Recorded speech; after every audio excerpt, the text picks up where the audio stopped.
Inspiratif hidup. Jangan jadikan kegagalan kemarin sebagai penghambat hari ini. Semangat untuk membuat hari esok lebih baik melalui hari ini.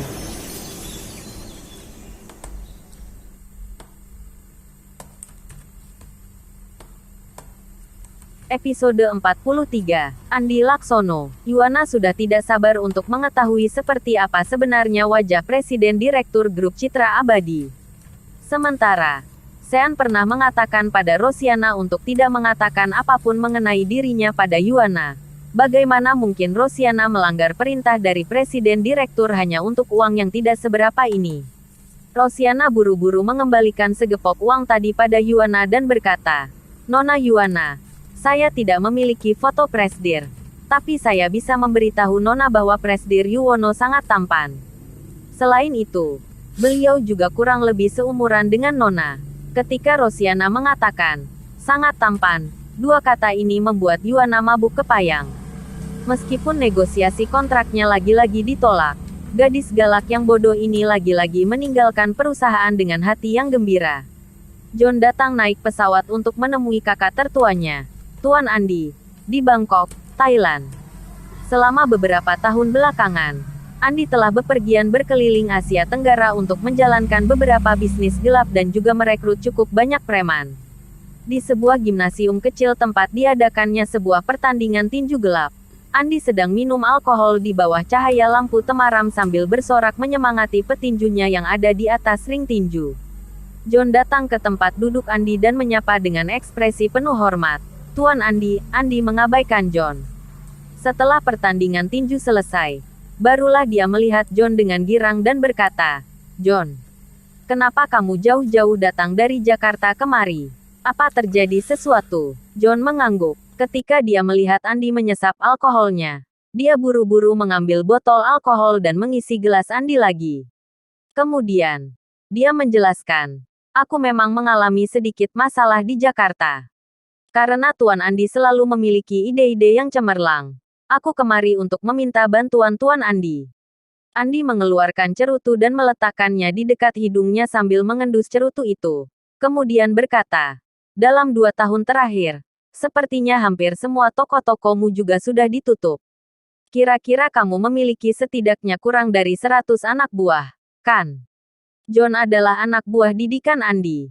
Tentu saja dia tahu bahwa dulu John memiliki ratusan anak buah. John terus menganggukkan kepalanya dan berkata, "Tuan Andi selalu memiliki ide-ide cemerlang. Bawahanku hanya tersisa 10 orang.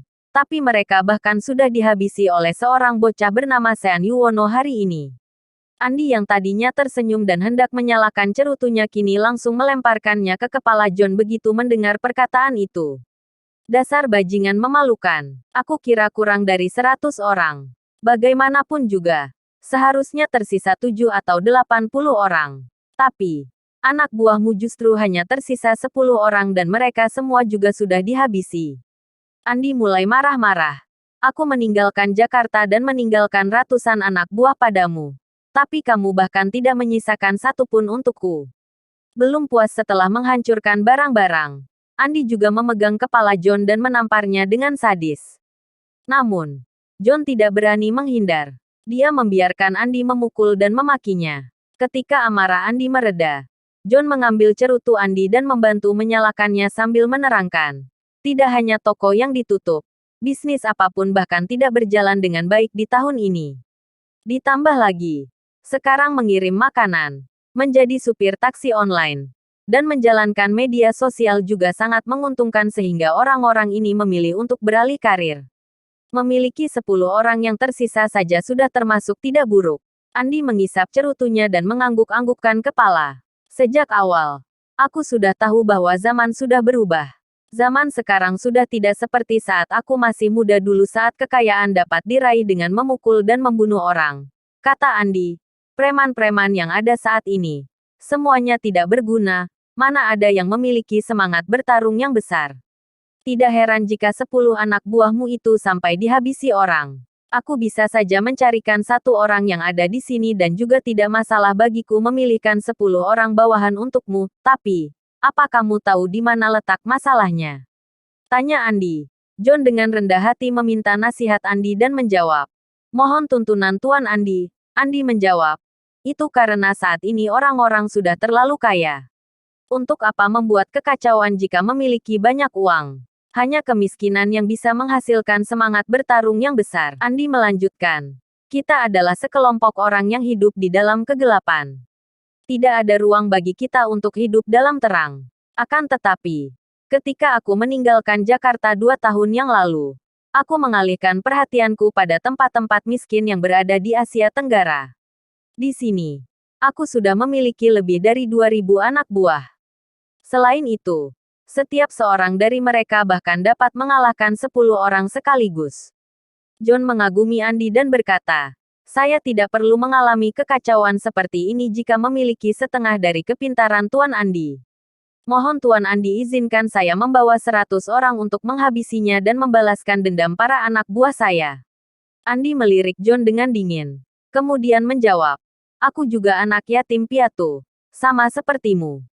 Kata-kata yang bisa kubaca juga tidak lebih banyak darimu. Alasan dibalik seluruh pencapaianku hari ini semuanya tergantung pada didikan Tuan Virus. John sudah sering mendengar nama Tuan Virus dari Andi, tetapi dia sama sekali belum pernah bertemu dengannya. Ngomong-ngomong soal Tuan Virus, sudah lama aku tidak mengunjungi beliau, kata Andi lagi. Bisa dilihat bahwa Andi sangat menghormati Virus. Begitu mengungkit namanya saja, Andi segera meletakkan cerutunya untuk mengambil ponsel dan menelepon Virus. Tuan Virus, apakah saya sudah mengganggu istirahat Tuan? Andi menyapa dengan hormat. John mengawasi dari samping. Dia juga sangat ingin mendengar seperti apa suara bos besar yang memiliki posisi di atas bosnya. Andi memberitahu. Jadi begini, 2 hari lagi, saya berencana kembali ke Jakarta untuk mengurus sesuatu. Sudah lama saya tidak datang mengunjungi Tuan. Jadi saya sudah menyiapkan hadiah untuk Tuan. Apakah sekarang Tuan sedang berada di dalam negeri? Apa? Sekarang Tuan ada di Jakarta. Bagus sekali kalau begitu. Saya akan segera memesan tiket sekarang. Tuan Virus. Saya akan segera datang menemui Tuan. Pukas Andi. Setelah menutup telepon, Andi tersenyum gembira dan berkata, tidak disangka-sangka. Ternyata sekarang Tuan Virus sedang berada di Jakarta. John jadi ikut bersemangat dan menyahut. Benarkah? Dalam beberapa tahun terakhir, saya telah mendengarkan Tuan Andi menyebut nama Tuan Virus. Tetapi saya belum sempat bertemu beliau.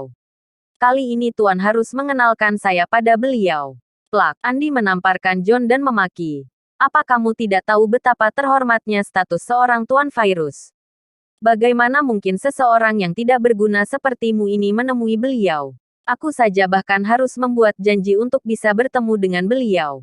Cepat pesan tiket pesawat. Andi memerintah John. Aku akan pergi mengunjungi Tuan Virus. Sekalian mengurus si bocah Sean Yuwono itu untukmu. Baik, Tuan Andi, jawab John. Di malam hari, Yuwana kembali ke rumah dan memberitahu orang tuanya tentang apa yang terjadi siang tadi. Jayanata tersenyum dan berkata, Presdir Yuwono bilang dia tidak bisa membicarakan urusan pekerjaan dengan fokus jika menatapmu. Yuwana, sepertinya Presdir Yuwono benar-benar terobsesi padamu. Yuwana yang sedang memakai masker wajah dan berbaring di sofa pun menjawab dengan bangga. Tentu saja. Jayanata berpikir sejenak. Kemudian berkata, karena Presdir Yuwono meminta pergantian orang. Kalau begitu, Sandi, besok kamu saja yang pergi menemui Presdir Yuwono. Sandi sedang saling berkirim pesan di WhatsApp dengan John. Dia baru saja mendapat kabar dari John bahwa besok Sean akan dihajar habis-habisan. Sandi tersenyum dan menjawab ayahnya. Oke, kebetulan besok aku akan pergi untuk menemui si tidak berguna itu. Keesokan paginya, Andi membawa 100 orang yang direkrut dari Bangkok ke perumahan tempat Virus tinggal. Karena khawatir akan mengganggu istirahat Virus, Andi berdiri dengan hormat di depan pintu dari pukul 5 pagi hingga pukul setengah 8 pagi. Seorang pelayan wanita berjalan keluar dari dalam rumah dan memberitahu, Tuan Virus mengizinkan Anda masuk. Seorang Andi yang selalu angkuh kini berjalan perlahan memasuki rumah itu. Begitu melihat Virus, Andi segera meletakkan hadiah yang dibawanya dan berlutut sambil membungkuk. Kemudian berseru, Tuan Virus. Virus yang sedang duduk di kursinya melirik Andi dan berkata, Andi rupanya. Sekarang kamu sudah menjadi seorang bos besar. Jadi untuk apa repot-repot membawa hadiah sebesar ini? Bangunlah. Andi Laksono tetap berlutut di lantai dan berkata dengan penuh semangat. Saya, Andi Laksono, bisa menjadi seperti hari ini karena tuntunan Tuan Virus. Seumur hidup, saya tidak akan melupakan kebaikan Tuan. Oh, ya, bukankah 2 tahun terakhir ini Tuan Virus selalu berada di Inggris? Kenapa tiba-tiba kembali ke Indonesia dan bahkan berada di Jakarta? Tuan Virus menjawab, Tuan Besar mengirimku untuk membantu Tuan Muda. Bersambung. Terima kasih sudah mengikuti channel Wan dan Putra Orsia. Jangan lupa subscribe, like, and share. Tunggu episode selanjutnya. Salam silaturahim.